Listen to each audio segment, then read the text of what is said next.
Check this out. It is June 1990 and Tiger Stadium is packed, but this wasn't for the hometown Detroit Tigers. What if I told you this large crowd, which included Aretha Franklin and Rosa Parks, was for one man who wasn't even from the D and had been released from prison just 4 months earlier? I wish I could climb down the stage and join you in the stands and embrace you one and all. His name was Nelson Mandela. What up, though? Welcome to From the TV-2 Archives. I am Brandon Hudson. Look, if you love good archive video, if you love the untold stories behind them, this is the place for you. And for this episode, to talk about the 1990 visit of Nelson Mandela, I must have been doing something right to have two legends here in the studio, in the station. First, we have the head of the NAACP Detroit chapter, the president. He is Dr. Wendell Anthony. Reverend Anthony, it is a pleasure to have you. How you doing today? I'm great. Good to be with you. And you were also part of the committee that brought Nelson Mandela here. We're going to get to that in a little bit. Right.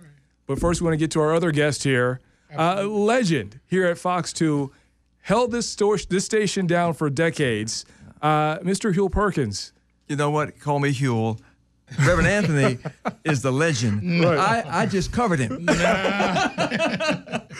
From the very beginning. Exactly. See, that's why I appreciate that modesty. Guys, look, this has been, 35 years ago? Does it feel like it's been 35 years ago? No, not really. On the one hand, and on the other hand, yes. I mean, he's passed now. Mm-hmm. Detroit was one of the most prolific and exciting places that he visited. And I can remember talking to Huel about it as I went to South Africa, along with several others. Mayor Coleman Young was the mayor at that time. He wanted to make sure that Nelson Mandela, on his visit to America, came to Detroit. And so I went along with Reverend Mangedwa Nyati, who was from South Africa. He was assistant pastor over at the Hart Memorial Baptist Church at that time. He went, Reverend Jim Holly went, etc. So we went with the Religious Action Network out of the United Church of Christ. It was quite a visit. I can remember wearing Free South Africa pins. I can remember being arrested because of protesting against the apartheid regime and wanting the country to divest. And all of a sudden, I found myself in the middle of going to South Africa to see this great man whom I had read about. When I went to his house, we went on a bus, Huel, and I was so excited, never forget it. And I was the first one off the bus. I just ran off the bus. I'm getting ready to meet Nelson Mandela. God. And I'm standing in the back of his backyard, small house. We could not even, it was 20 of us. We could not even go into the house because it was too small to accommodate us. We had to stand outside. I'm standing there saying, what am I going to say to Nelson Mandela? What do you say to somebody like this? I'm standing there. All of a sudden, this tall, slim gentleman comes out with a pinstripe suit on, blue tie, powder blue shirt. He says to me, thank you, thank you, thank you, thank you, thank you for coming to my country and to my home. I'm blown away. I looked at him and I said, Mr. Mandela, please, sir, stop. It's not for you to thank me. I have done nothing. I'm here to thank you for all that you've done for us across the world. He looks at me and he says, oh, 'tis nothing. What does that mean? 27 years in jail. Exactly. The man could not even cry tears anymore because on Robben Island, they were forced to dig lime in the lime pits, and they damaged his tear ducts. He cannot cry physical tears because of that. They spat on him while he was in the pit. They would not allow him to see people, anyone. He was the most dangerous individual on Robben Island, even though he was the most blessed one. And he's thanking me. I'm saying, Mr. Mandela, please, sir, stop. And he says to me, oh, tis, in other words, I have done nothing, but you've done everything. Man, that is some powerful stuff, and I appreciate you for starting it off with that. Huel, so you said you got a chance to travel with him all across the country, and when he was here in the United States, how did that opportunity come about? I had never been to Detroit before 1987. I came here initially with Pope John Paul when he paid a visit to Detroit. I was working in St. Louis at the time. Little did I know I would soon receive an offer that would bring me to Detroit in December of 1989. And my wife and I packed our bags. We moved into this little apartment in Farmington Hills on 9 Mile Road. And we tried to make the best of the big move.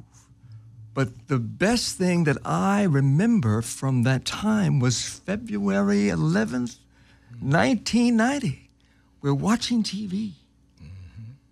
And Nelson Mandela is released from prison. What I think shocked me most of all, a man having spent 27 years in prison, ridiculed, just treated so poorly, so badly, not allowed to see members of his family, not allowed to see the people he loved and cared for. But after 27 years, he doesn't come out and preach, all right, I'm out, let's go get him, let's go. No, he comes out and preaches love and redemption and forgiveness. I could not believe that.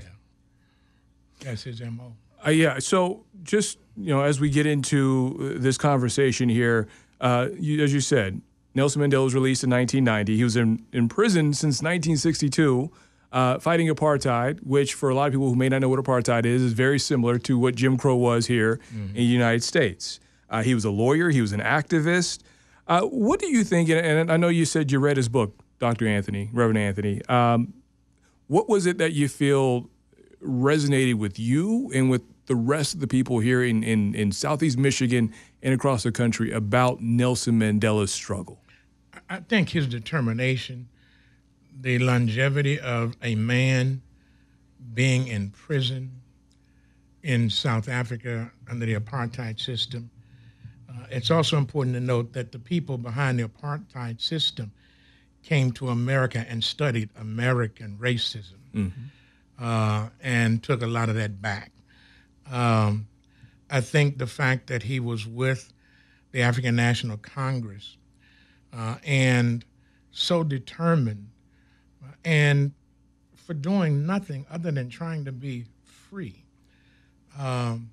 South Africa was like the pinnacle of the struggle for a lot of black nationalists over here at that time, folk who wanted to use a model for that. Nelson Mandela popped up, and he popped up because of Winnie. It was Winnie Mandela who made everybody familiar with Nelson Mandela. Keep in mind, Nelson was in jail. When I went to South Africa, and just as Hugh mentioned the term Amandla, A-M-A-N-D-L-A, it means empower the people. And then the response is, when you say Amandla, you say Ngwetu, which means the people are empowered. And if you have the old video, you'll see me saying that at Tiger Stadium. I was saying Amandla, and the people were saying Ngwetu. Mandela heard that outside of the outside of the stadium. And he said, I heard you all saying that. That gave me such an inspiration. And on that day, I have to tell you, man, It was a hell of a day. Crime went down in Detroit. Really? Yes. Even the criminals took a break. They wanted to see Nelson Mandela. Everybody wanted to see Nelson Mandela. You could cut this thing with a dull knife. It was so energized and energetic, and the spirit was high. Detroit had him the least amount of time. New York had him for 2 or 3 days. California, we had him for basically 1 day, and we raised the most money. Well, Miami had him even in a shorter time. You could also tell when he got here that he loved this city and this city loved him back. He read about it. Hugh, let me ask you this, because you said you and your wife watched him as he was released from prison. February, yes, So, February 1990. And fast then, forward, when you get the phone call to say, hey, Hugh, we need you to go cover Nelson Mandela, what was that feeling like? well, I was shocked because I was still a new reporter. Nobody knew who I was. And I didn't know as many people. But I said, of course, I'll do it. I'm ready. You jump at that opportunity. It's a once-in-a-lifetime opportunity. Right. And unlike the Pope, where we had our own plane to follow, we had to make our own arrangements to follow Mr. Mandela. We had video, and sorry to cut you off, we had video As Nelson Mandela of spoke people just inside, lined he up outside the waited street patiently just to outside. see him. And it wasn't just black people. It was black people, white kids, just little kids, little white kids that were just out there just trying to see him, which was amazing to see. So to get to his visit, he gets here June 28th, 1990. The video shows him get off a Donald Trump plane, which it kind of... Irony of irony. How did the idea come about? Was this a fundraiser? This was a fundraiser situation. How did Detroit get its name among New York and Boston and Hugh's pointing at you right now. He's saying you're a big voice behind that. As the entourage made its way into the hangar, We, last-minute logistics were worked out. We had to have him. And we had the kind of mayor who was an activist, union man, also civil rights guy, Coleman Young. He wanted him. And so he supported the effort. We went. And Nelson Mandela appreciated the Motown sound because he called it the Motortown. It is Motown that gave the world a great singer, Steve Wonder. He said, while I was in prison, one of the things that helped me was being able to listen to the Motown sound, Steve Wonder. I take you don't correct you don't correct Nelson Mandela when he's talking like that. He said, and then he talked about brother. There's far too many of you dying. And the crowd went wild. Brother, there's far too many of you dying.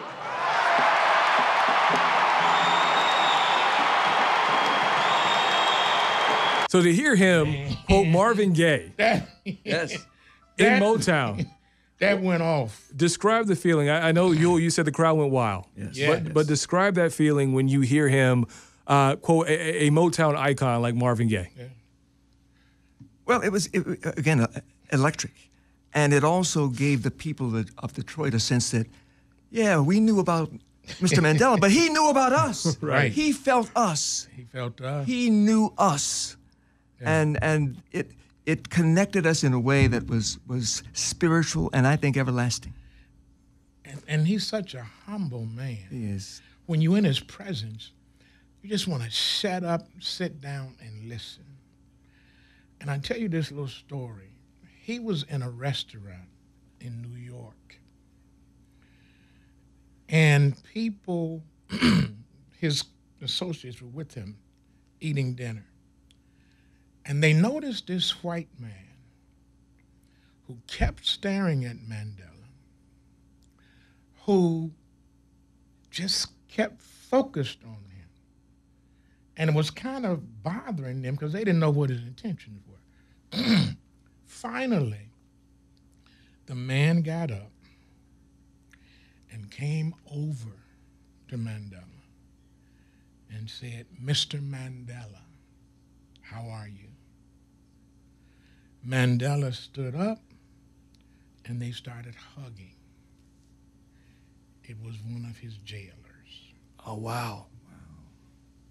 It was one of his jailers. That was here in Detroit? It's in New York. Oh, it was in New York? It was one of his jailers.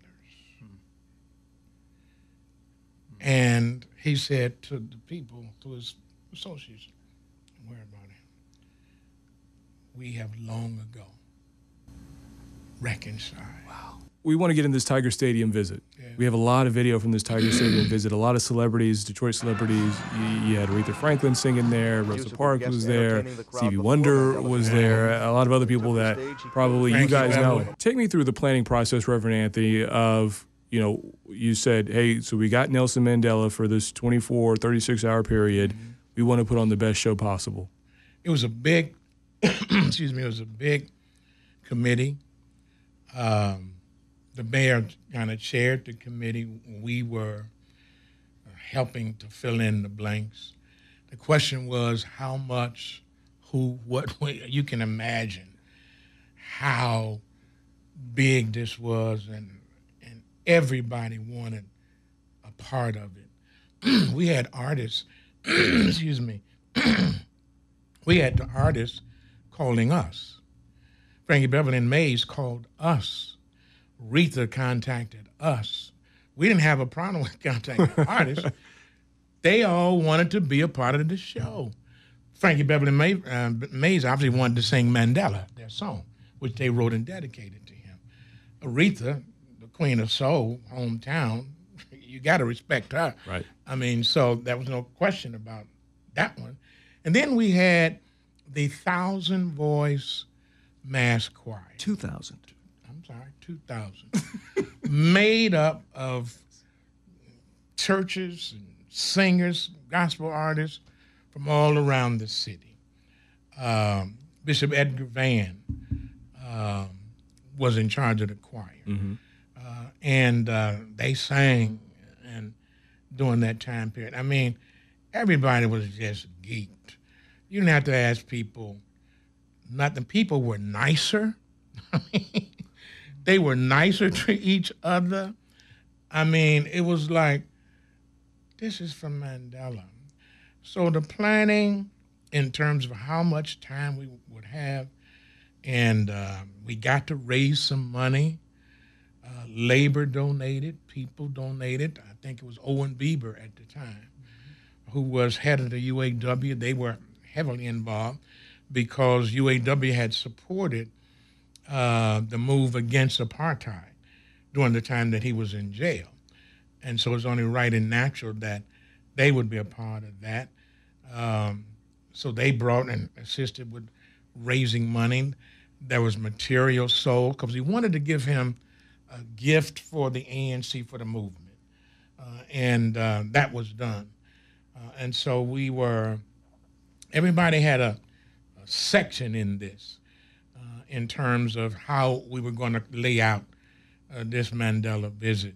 So it was built around the kind of time we were going to have, the kind of money we wanted to raise, and who the main actors were.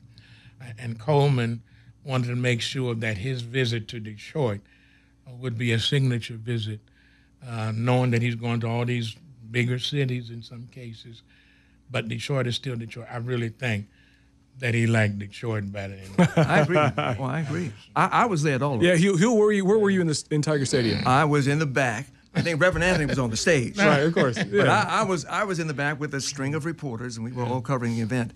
But one thing also impressed me about Nelson Mandela. Of course, he's a great leader. Yeah. But when he came here, everybody, of course, wants to meet him. Yeah. But he wanted to meet some people, That's too. true. He especially wanted to meet Rosa Parks. Yes. And when he had the chance to meet her, he just hugged her. Right. And just, you could tell that his admiration for her was so great. You've spoken to a lot of people, a lot of crowds, but to look out on that night and see Tiger Stadium packed wall to wall, shoulder to shoulder. How special was that moment for you?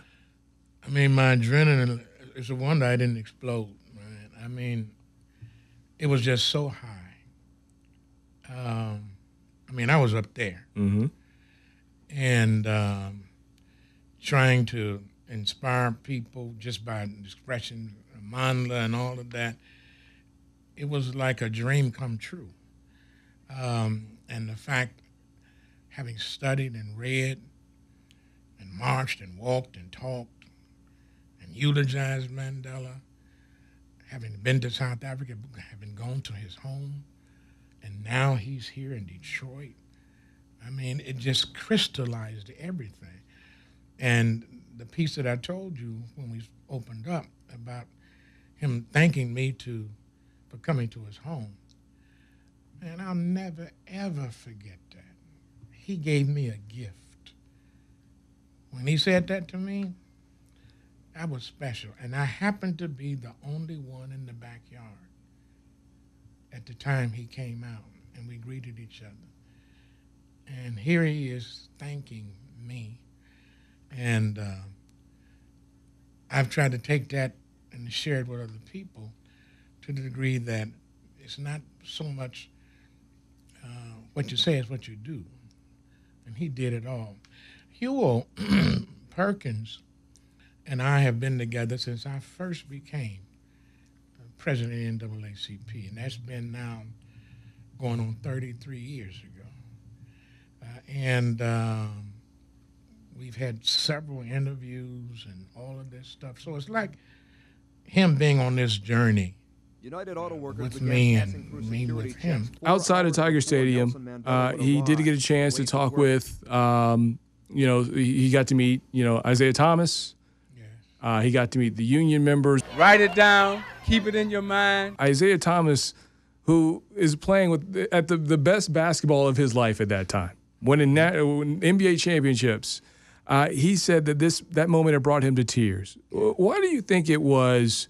And this question is for both of you. Why do you think just meeting Nelson Mandela his presence was so big that it would make some of the biggest stars here in Michigan, in our country, just turn them into humble them in a way that it would bring them to tears? Because, frankly, when you look at what he has done and what he faced, when you look at his life so committed to freedom, to justice, and to love and forgiveness, even in the face of decades of oppression and violence. Let us not forget the thousands of young South Africans who died in an effort to end apartheid. Let us not forget of those unsung names, those people we do not know, who fought so hard in South Africa and here in the United States. We too shared that same sort of battle. When I was a young man, we had separate drinking fountains in Baton Rouge, Louisiana. I couldn't go to a movie theater except on the weekends, and then I had to sit in the balcony. I couldn't go to a doctor's office unless I waited for him in the closet on occasion. But all that changed in my lifetime. But that was nothing compared to what the people of South Africa had to go through. It was so brutal, so devastating. And to see a man like Nelson Mandela emerge from that kind of persecution and not preach retribution, but instead preach togetherness, understanding. We will examine what happened, but we will not punish those who committed the crimes. I couldn't believe it. But it was a lesson for the world. It's a lesson for today. It is. Folk in D.C. need to understand that. So 4 years later, Nelson Mandela becomes president of South Africa. My last question for you both is this. Looking back at this now 35 years later, what do you think the impact of Nelson Mandela's visit was here on Detroit? So much of an impact. I think it's a visit that we will never, ever forget. I think that Nelson Mandela coming to Detroit shows how significant Detroit is along the factor and the road of struggle. Unions born here. Nation of Islam coming out of here. Shrine of the Black Madonna coming out of here. So much has occurred here. Birth of the auto industry. Detroit is a unique and special place. Motown, the sound, the music, the singing, the songs that were written that bespeak of hope and love and strength and empowerment comes out of Motown. The people that sang lifted our spirits, and particularly during that time period. That's why Nelson Mandela gravitated to the Motown sound. And so when you put all that together, and with the visit that such as he, and keep in mind too, Detroit is one of the first cities that Martin Luther King Jr. gave his I Have a Dream speech in 1963. He tested it at Cobo Hall. Ain't no place like the D. It's Detroit, which means determined and dynamic. Amen. Yeah. Do you want to add anything? No. That's why I call him one of the greatest preachers I've ever known. Right. His soul is also blessed with leadership, a moral compass that always points to what's right and what's good, no matter what the obstacles. But this is one thing I can say. Those of us who were there will never forget. The problem is that those who follow us, who were not there, don't really know.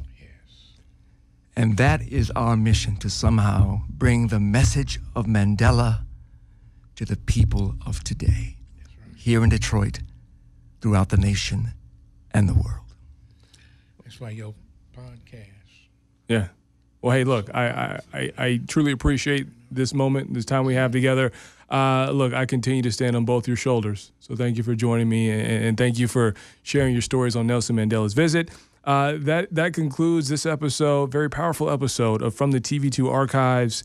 You can catch it on the Fox Local streaming app. You can catch it on YouTube. I'll post it once it's done. For Reverend Wendell Anthony, for Hill Perkins, I am Brandon Hudson. Catch us next time as we're going to take a look back at the 2004 Go to Work Pistons and that championship run